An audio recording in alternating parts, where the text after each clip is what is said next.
What's up YouTube? I'm Mike and today I'm finally back with a new video. I'm doing an experiment here. Hopefully this is going to work. I'm shooting this in my personal bedroom office on my cell phone camera because I hate the fact that my Canon R6 has a 30-minute limit. I seriously doubt that this is going to be a 30-minute video, but I'm doing this as a test, so if the audio sucks, my bad. I'm not, as you guys can tell, I have not been making YouTube videos for a long time. I'm going to explain why in a minute, and I'm going to try to change that, but I need this to be as effort-free as possible. I shoot all my videos in one take, and I don't do any editing like 99.9% of the time, so if I just record on my phone, I can one button push, upload it to YouTube, be done with it. So, as many of you know, I started a new job a few months ago, and you probably noticed that the content has died off in a major way since I started that job. You also know, if you've been following my channel, that my boss found out. See, like my camera's over here now, so I have to check. I got to make sure I look at the right spot. My boss knows that I have a YouTube channel. I found that out early on. Like, I found out within the first month that she knew that the channel existed. What I didn't know at the time was that she knew that my YouTube channel existed before she hired me. I thought she found out after the fact and was just kind of like coping with it. But no, she actually knew it existed, had looked through it to some degree, like not exhaustively, but she'd watched some of the content to get a feel for it. She hired me anyway. So this is basically the best possible scenario you could be in, but still, it's uncomfortable. It's a little bit uncomfortable, especially because I work for a woman. So, so much of the content, basically all of the content on this channel is not safe for work. And it's been kind of awkward, you know, because I use this as like my therapy session. And if I want to sit down here and like confess my sins and talk about things that are going on in my life, in my sex life, in my bodybuilding life, in my, you know, with my wife, with my kids, whatever, and you don't know if the person who, you know, signs your paycheck is going to be watching this, it makes it hard. It's hard. It's kind of hard to like really let go. Like, imagine if you went to a therapist and all of your therapy sessions were recorded and they were put online where your boss could see them. Like, this is not a great environment. This is not going to be an environment conducive to therapy. But since it is what it is, and we're all adults here, and because firing me definitely does not behoove this company, I've just decided to continue being me. And so, boss, if you're watching this, don't be, or don't hold it against me, because it is. I mean, it is what it is. What am I going to do? So, so that's the state of affairs. So on the one hand, I'm in a really great scenario because my boss knows all. Well, like I said, she doesn't watch all the content, but I digress. She's aware of the channel, and so I'm not going to continue to worry about it. The other reason that I haven't been making a lot of content lately is because I haven't really had a lot going on in my bodybuilding life. You guys know that I had intended in my last video. Oh, speaking of which, one of the problems that already occurred, and this is the other reason that I haven't made any videos lately, is because my boss and I kind of like, we don't really talk about my channel a lot. Like, she's seen a few of the videos, but I think she's realized that it's really not worth her time. But there's, you know, obviously I have titles that are just designed to draw attention. And so it's really awkward when you're sitting in the office with your female boss and she's like, yeah, I saw you had a video titled, like Road to 225 and prolactin and micropenises. Obviously, my wife and I have a hard and fast rule that basically I'm not allowed to talk about my penis with my female boss. It's pretty much off limits topic. And so, but here I am in this awkward situation where, you know, she brings up the topic of this, the title of this video. And the last thing I want her to do is think that I have a micro penis. But I'm not supposed to talk about it. But then, so it created a weird scenario where she's kind of like, she honestly thought that that was like a side effect of some of the shit that I do. So I had to like make an executive decision, and I admittedly put pride above above my marriage temporarily, and I was like, boss, that video's not about me. I don't have that problem. I was forced to explain to my boss why I have a video online about micro penises. If you haven't seen it, it's a banger. Go check it out. Road to 225 update prolactin and micro penises. So this is what I mean. This did not open things well. This did not create a scenario where, usually throughout the day, I have all kinds of, invasive thoughts, things that I think about making YouTube videos about. And that hasn't really been happening a lot, because every time I start to think, oh, I should make a video about that, then I immediately go, what if my boss sees it? And it's like, even though like there's no reason for it to cause a problem because she already knows, like, the cat's already out of the bag, it's still awkward. Like I said, it still goes back to that, would you really want your therapy session, broadcast to your boss? Probably not. So I digress. I've already got 6.5 minutes rambling about why I'm not making videos. What I'm back to tell you is that there have been some significant changes in my maintenance cycle. The last time I left you, I think I was explaining, the last video I made with my son. We'll get to that in a minute. But I had decided, starting this new job and having to work a different schedule and not having a lot of time for the gym, that basically I needed to get off of the crazy dosages that I was on, pare everything down to kind of a cruise, focus on my health and focus on my family. That's what I said. Oh God. It was 1 month ago. It's only been a month. Oh, brutal. I actually recorded that video on May 17th. Today is 6/23. Well, let me tell you how that experiment went.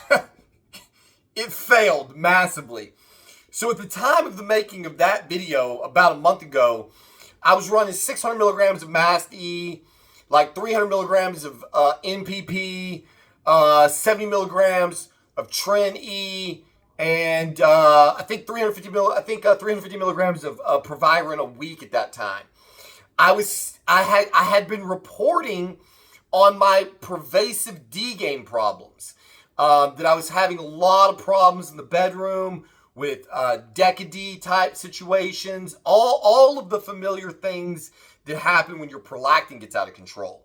And I was hoping, I was requiring like 1.5 milligrams of cabergoline at that time to even be remotely functional. And I was having moments of functionality. So if you look back at the history on my channel for like almost a year now, I've been on a no testosterone cycle, I think for like 8 months or something like that. You'll notice that there's not a lot of consistency to the videos that I'm making. Sometimes I'm very up, sometimes I'm very down. And the truth of the matter is that I have not had great success in the bedroom since I got off of testosterone completely. What am I looking for? The term I'm looking for. The proof of concept worked. The idea was that if I got completely off all the aromatizable compounds, let all of the aromatase expression cease inside of my body so that I basically had zero estrogen, and then started injecting estradiol valerate until I found my sweet spot that I could control my estrogen and maintain this nice level flat line and not deal with all the estrogen fluctuations that cause all of the sex problems. Unfortunately, though, while that worked and has worked flawlessly, like, the one thing that I can say about this is injecting estradiol valerate in the absence of an aromatizable compound will give you the most stable estrogen you've ever had in your life. I have morning wood that lasts hours every single day like I was 16 years old. It's out of control. The problem is that while morning wood is usually a very good indicator of sexual function, it has not been. And so I've got all of this functionality, but the problem that I've been experiencing is a total lack of sensitivity.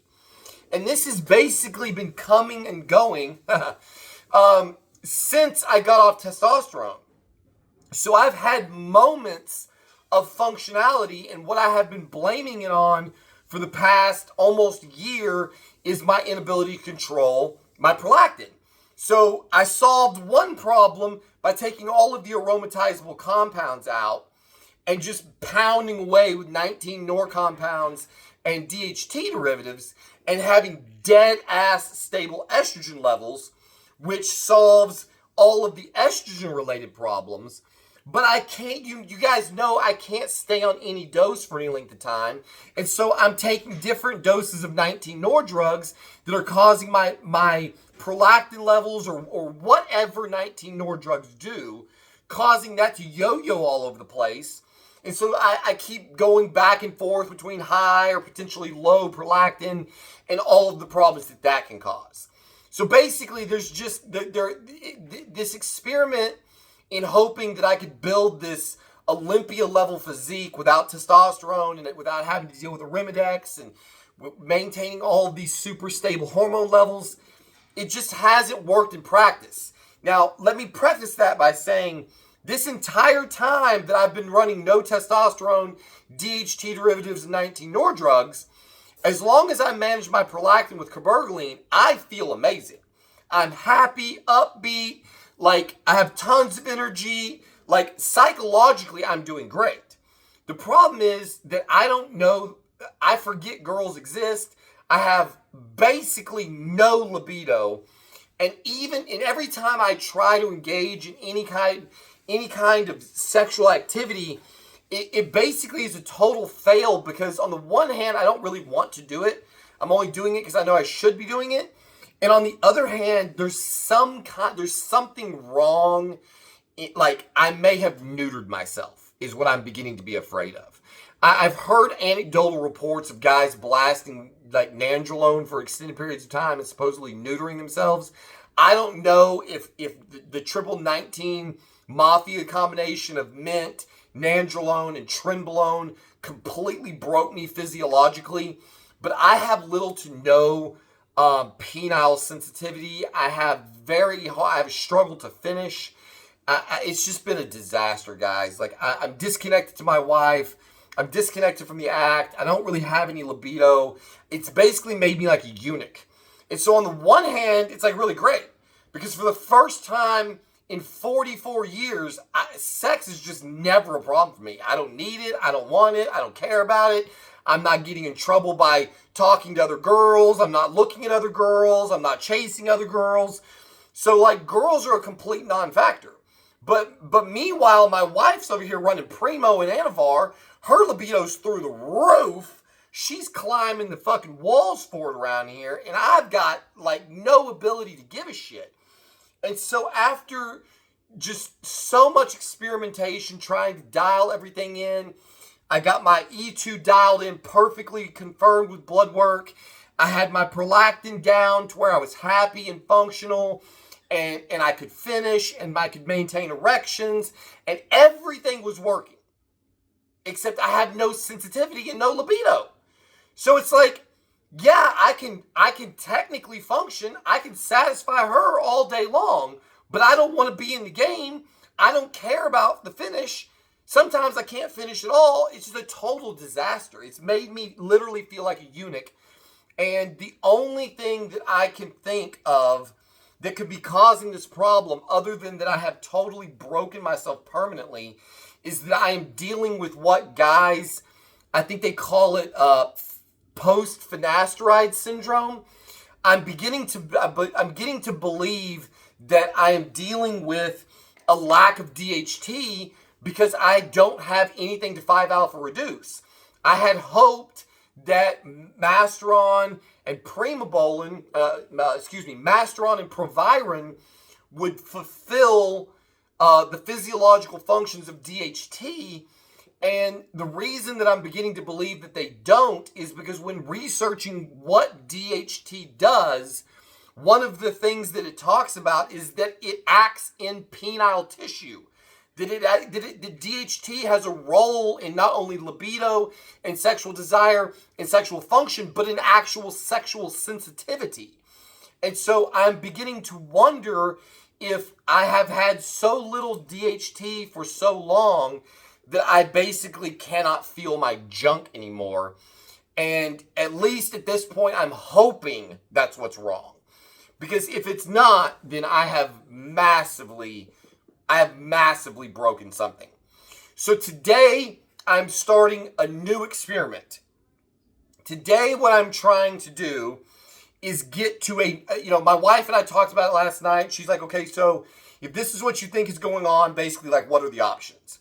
The options are that I could get completely off of the estradiol valerate. I could go back to a known entity like 200 milligrams of Test E per week, which will require me to take 1.5 milligrams of Arimidex in order to keep my estrogen under control. I don't really want to do that because I've clearly proven that I do not need bioidentical testosterone for bodybuilding performance. My strength is great. My endurance is great. My physique looks amazing. I don't need bioidentical testosterone as an androgen for the purposes of bodybuilding.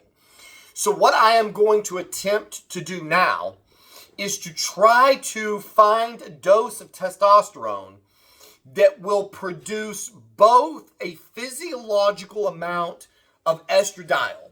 So like how much testosterone do I need to take per week to put my E2 at say 30 or 35 picograms per milliliter and hopefully give me enough DHT to bring back my sexual functionality without requiring any Arimidex to offset the high estrogen level. I don't know what this dose is going to be. I suspect it's probably somewhere around the 120 milligram per week dose. But what I've decided to start with is 70 milligrams of Test C per week. So I'm going to be taking 35 milligrams twice a week.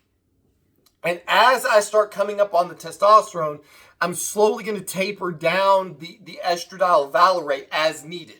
So when I start feeling high, which for me is very easy to diagnose because I start crying for absolutely no reason at everything, then I'm going to start bringing the estradiol valerate dose down. The great thing about being on estradiol valerate is very fast acting. It's a very short ester.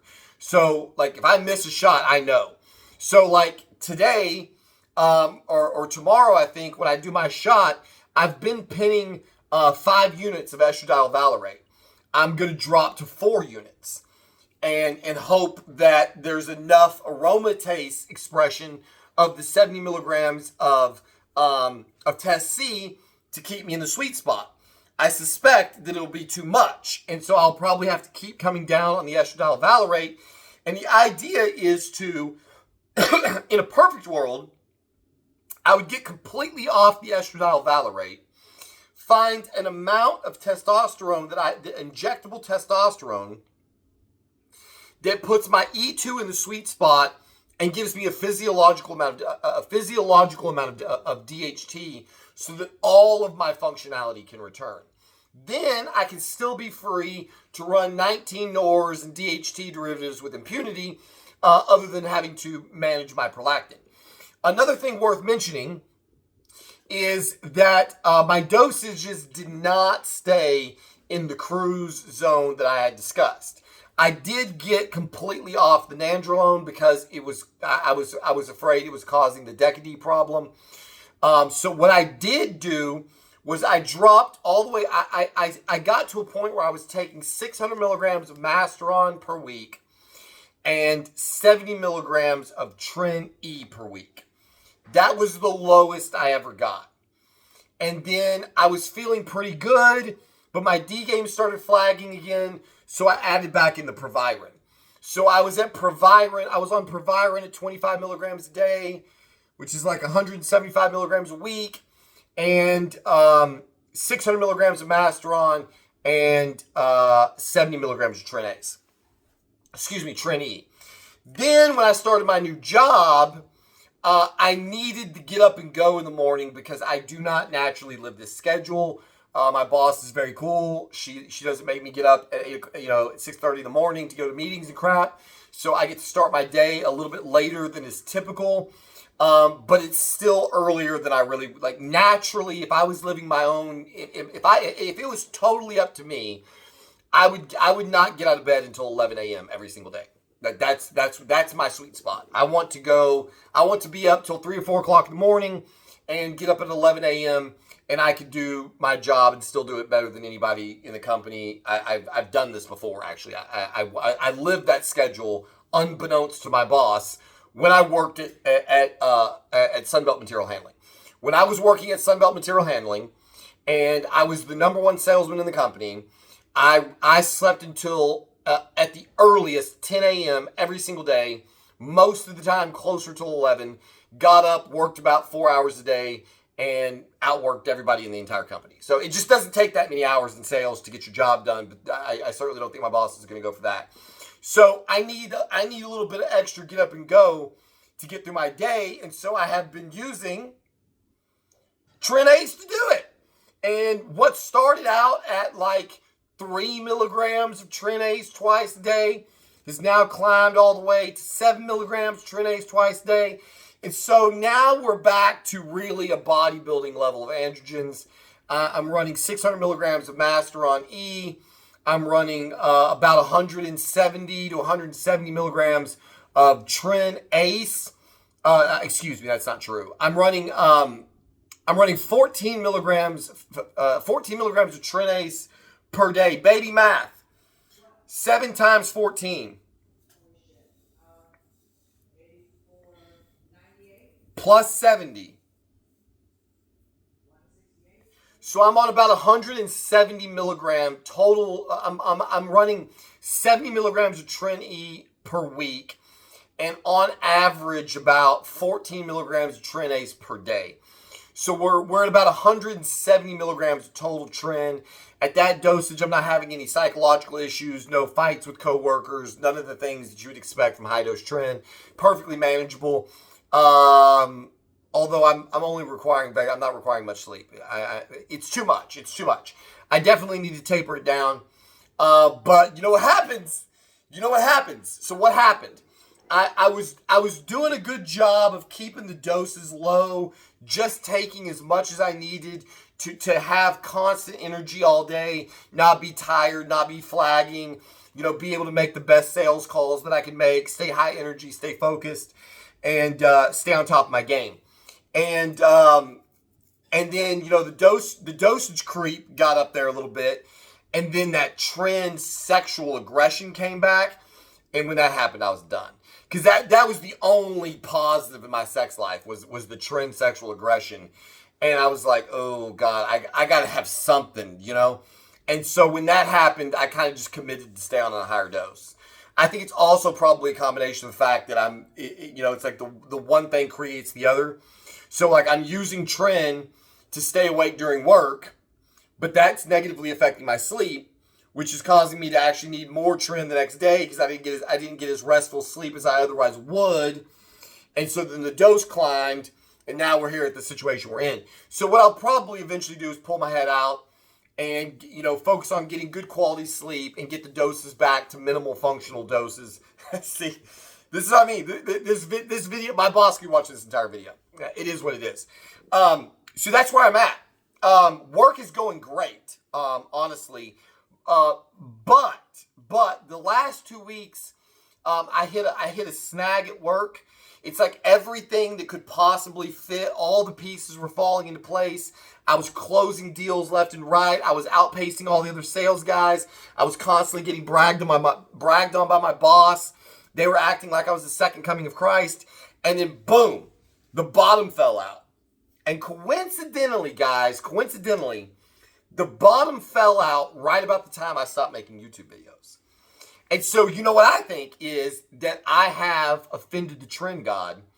And that is the other reason that I'm back. I feel like if I'm not having this outlet then I cannot stay psychologically stable enough to be competitive in the workplace. And so I'm going to make a commitment to trying to crank out more content, which will be a lot easier if my boss just absolutely does not mention this channel ever again. So if you're watching, can we just like pretend like this doesn't exist? Like, I sell, you manage me, we pretend like this doesn't exist. That's really the best for all parties involved. I want to shout out my son who is in my latest video. He is trying to step up his YouTube game. He made a hilarious video ripping Ryan Russo's absolutely idiotic take on what he calls GH bump. Ryan Russo thinks that he has a condition called pectus carinatum, which is also known as bird chest. It's where the sternum is extended outward like this. My son actually has this condition, which is why he made the video. It's a genetic condition. His mother had it. He was born with it. If you've ever seen my son's Instagram or you watch any of his YouTube channels and you see him doing like a most muscular pose, on a most muscular pose, he has gaps on either sides of his abs right there. When he goes like this, it looks like his abs are in like these weird like two columns. And that's because they're attached to a bone that is protruding out farther than it's supposed to. Ryan Russo seems to think that he got this condition by abusing MK677, which is like completely and totally asinine. And my son, who is currently under the working title of Trinity number 2, wrecked him in a YouTube video, which I'm going to link at the end of this video. So a couple things I would like to request. Guys, please give my son some love. He's growing, for one, and his channel is growing. And the other thing that I would like to request, I know I've burnt a lot of bridges on this channel with all my antics and ups and downs, but the Discord is in a sorry state of affairs. My son is now moderating the Discord. He's spending a lot of time on there, and we're really trying to grow the audience back. All you old diehards, where's Grug? Did Grug completely quit me? What happened to, where's Jen? Where's, who's some people that we used to talk to? Transcend, like all you guys know who you are, man. If you guys used to be active in the Discord, it's back. I'm trying to get more active again. We had a fun little community going. I take full responsibility for not being able to handle the trend and nuking the entire thing. My son, however, is a far more even-keeled moderator. And so let's try to get the Discord back together with some actual true bodybuilders. What we have right now is a bunch of LARPs and trolls and losers. There's a few real guys in there, but it's nothing like the good old days of the Discord. It's free. There's no OF type of crap on there. It's just bodybuilding, just pure bodybuilding content. It's all it's going to be on there. I've worked all those other kinks out of the system. So for those of you who used to enjoy that, please help me rebuild that community. That was a fun thing before I effed it up. And sometimes it's the only thing I really have time for right now. So that would be great if we could do that again. So there you have it. 28 minutes and 46 seconds. This is where I would normally start panicking because I was going to have to cut a video twice. Hopefully the audio on this is good. If it is, then I'll definitely shoot more content because it's way easier for me to just bump it up from my phone. That's what's going on, guys. I'm going to keep you posted as to how this experiment goes and find out, like, I think this will be interesting because at a minimum we're going to find out is what is true replacement. What is a true replacement dose for a guy my age? That's one of the things that we're going to get to find out. All these clinics are handing out 200 milligrams of Test C per week to guys, and we all know that that's not replacement. It makes all of us super physiological.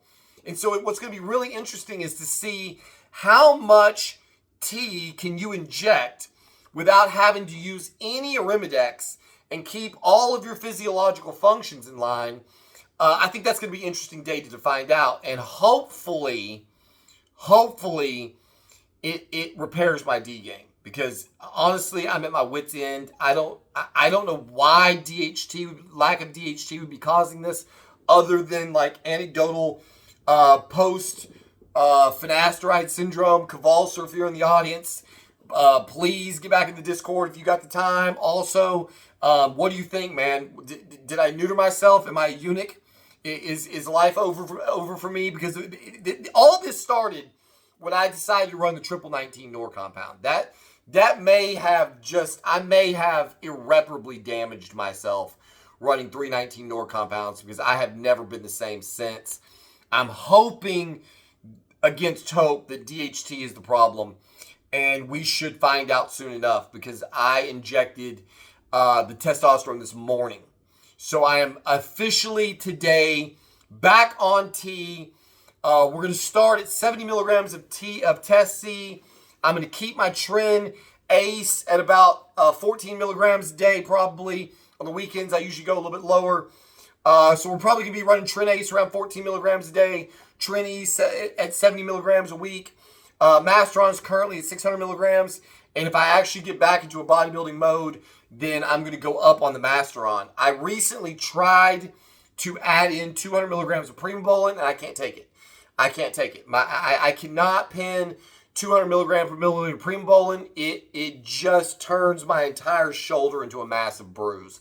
I just can't cope with it. There's no place I can put it that doesn't make my life a living hell. And so I would rather just pin a gram of Masteron than deal with the post-injection pain from Primobolan. So there you have it. That's where we're at. I think my dinner's been ready for a while now. I'm gonna cut this video shortish, and go join the Discord. Check out Trinity number 2. Do all the things you know to do. And as always, thank you for watching. We'll see you on the next one.